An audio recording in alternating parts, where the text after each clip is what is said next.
Welcome back to another weekly roundup of cloud gaming news brought to you by yours truly. Remember, if you want to stay up to date with all the latest in cloud gaming, be sure to subscribe to the channel, turn on those notifications, and of course, if you enjoy the content, give the video a like, it helps the channel out a lot.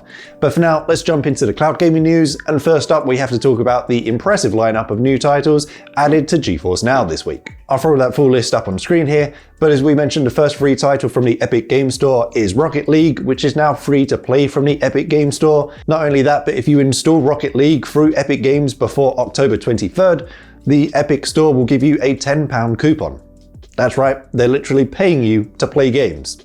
It's finally happening. Take that, Mum. It is a real job. Next, we have the free Epic Game Vault title this week, which my fellow 90s kids will appreciate. We have Roller Coaster Tycoon 3 The Complete Edition, which is available to claim until October 1st. GeForce Now has been killing it recently with the free Epic Game Store games, meaning you can build up an impressive library of PC titles and play them on a high-end rig without spending a penny. Next up, we have even more titles being added to Stadia, which you may not have heard about because, well, let's face it, one of their biggest issues is their marketing, or lack thereof. We have 3 new games being added to Stadia this week: Serious Sam, which is priced at $39.99, Hotline Miami at $9.99, and Hotline Miami 2 at $14.99. Honestly, I can see one of the Hotline Miami titles coming to Stadia Pro in the next few months, so personally I'd hold off on picking up either of these. But what I wanted to get your thoughts on was that Serious Sam 4 price. $39.99 for a title which, although has its loyal fan base, isn't quite a AAA game. So $39.99, is it a good buy? Is the price too high? Let me know what you think in those comments down below. Also, if you're a Stadia Pro subscriber, we have another Stadia free play days this weekend with The Division 2, which is free to play until September 28th. But it's not all good news for Stadia fans this week. Arguably one of their best known titles, PUBG, announced they will be dropping the keyboard and mouse matchmaking option for the Stadia version of the game due to, quote, low demand.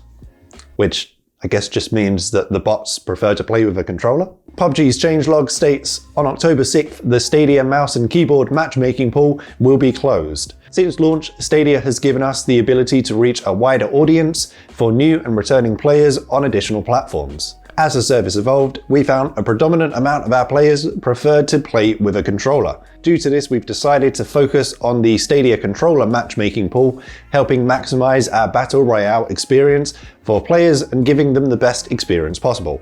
While the consolidation of both matchmaking pools was explored, we felt that keeping the controller-only queue was critical to upholding the competitive integrity of the player experience, as is the case with all of our platforms. So from that statement, it's not exactly clear if mouse and keyboard support will be completely removed from PUBG on Stadia, or if they're just removing the specific mouse and keyboard matchmaking option.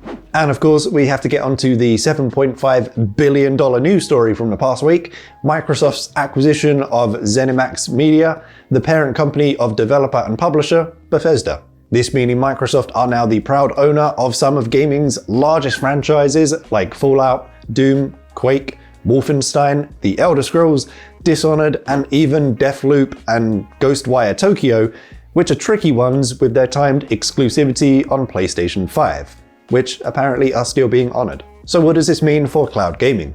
Firstly, for the users of the xCloud Game Pass service and Game Pass for PC, the value of those just rose exponentially with the backlog of content which is on its way, as well as Microsoft stating that future Bethesda titles will be available at launch on Game Pass. Pair that with the existing news of EA Play and their server blades getting an upgrade to Xbox Series X hardware next year, the future of cloud gaming looks very promising for Microsoft. But on the other side of that coin, what does this deal mean for other platforms and other cloud gaming services? In terms of exclusivity going forward, the immediate assumption myself and many others have probably made is that all future Bethesda titles will be exclusive to Xbox and PC. And Microsoft hasn't really cleared this up, with a statement stating future Bethesda games will be available on Xbox, PC, and quote, other consoles on a case-by-case basis, which could literally mean anything.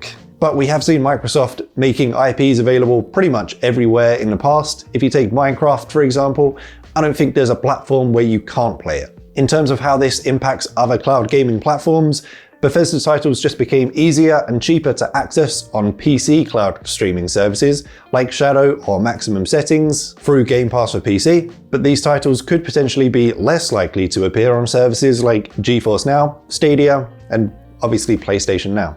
Now, Bethesda has supported Stadia in the past, and you can already access a fair number of Bethesda titles on Stadia, so it'll be interesting to see if future titles will just stop coming to Stadia altogether, or if they'll just continue as is. All in all, as somebody who's a big fan of Game Pass for PC and this whole ecosystem Microsoft is building, this news makes the price jump we talked about last week just a little bit more palatable. And on the note of Game Pass, iPhone users may be playing Xbox games on their phones sooner than we thought. It just won't be through xCloud. Yes, the ongoing battle continues, with Apple chopping and changing their terms of service and helping absolutely no one, which is still preventing cloud gaming services like xCloud, GeForce Now, and Stadia from being allowed on the iOS App Store. However, part of the Xbox Game Pass service which is being developed, which was part of their beta testing, is console streaming. This is a whole other ballgame because instead of streaming games via the cloud from a subscription service, which is against Apple's terms of service, you're using your local Xbox as a host server, which makes the console streaming app essentially a remote desktop client, which is allowed. In fact, there's already precedence for apps like this being approved, with PlayStation Remote Play already available on the App Store, and of course Shadow, who managed to get their app reinstated after a brief removal by rebranding it as a remote desktop application instead of a cloud gaming app. But on that note, Phil Spencer is determined to see xCloud Game Pass come to iOS, stating that talks with Apple are still ongoing. But let's finish up with some Shadow news. If you're an EU user, we have some good news on something which we're always hungry for, which is additional storage and pizza. Yes, existing Shadow customers with active VMs can head over to their account on the Shadow website and add additional storage in 256 gig increments, with each slice costing an additional $2.99 on top of your monthly subscription. You can claim up to 8 additional chunks of this storage for a grand total of 2 terabytes of extra storage, which should be good for at least the next couple of Warzone updates. Shadow has also stated for US users they are still working on additional storage, which should become available in the coming months. And finally, last week we talked about the leadership changes, with a new Shadow CEO and CTO being appointed. The new CTO, Jean-Baptiste Comp, I think, specifically is the guy to bug about Shadow specs and any upcoming changes, which he has already addressed in an AMA video, which I'll throw up here. I'm not the only one who can answer that question. And it's like maybe the most difficult question, but like we're going to have this discussion every year, right? Every year NVIDIA is going to come with better cards, and those better cards are going to be more expensive and taking more power. And the promise of Shadow was like, well, you know, we are going to update the cards for you, and you're going to not need to buy a new computer every year, right? And invest so much money because like you just take the highest. The problem is that it's a financial problem, it's a supply problem. It's also like, are we allowed to do what we're doing? There is a lot of difficult questions here, and we need money also for that. There is a strategy, and I'm not the only one that can deliver that. Unfortunately, it was me, like everyone would do that. Shadow is buying a lot of GPU cards, so sometimes it's difficult to get by. My role for now is to be sure that the tech can follow, right, and follow the new evolution, so that financial and infrastructure can actually deliver those, and to be sure that we are able to do that in a cost-effective manner, right, because else you destroy the value of Shadow. But that is it from me this week. So of course, if you enjoyed the video, you found it somewhat helpful, a like rating would be appreciated. If you haven't already, remember to subscribe to the channel, turn on those notifications so you don't miss the next video. Hope everyone's staying safe out there. And as always, I shall see you in the next one.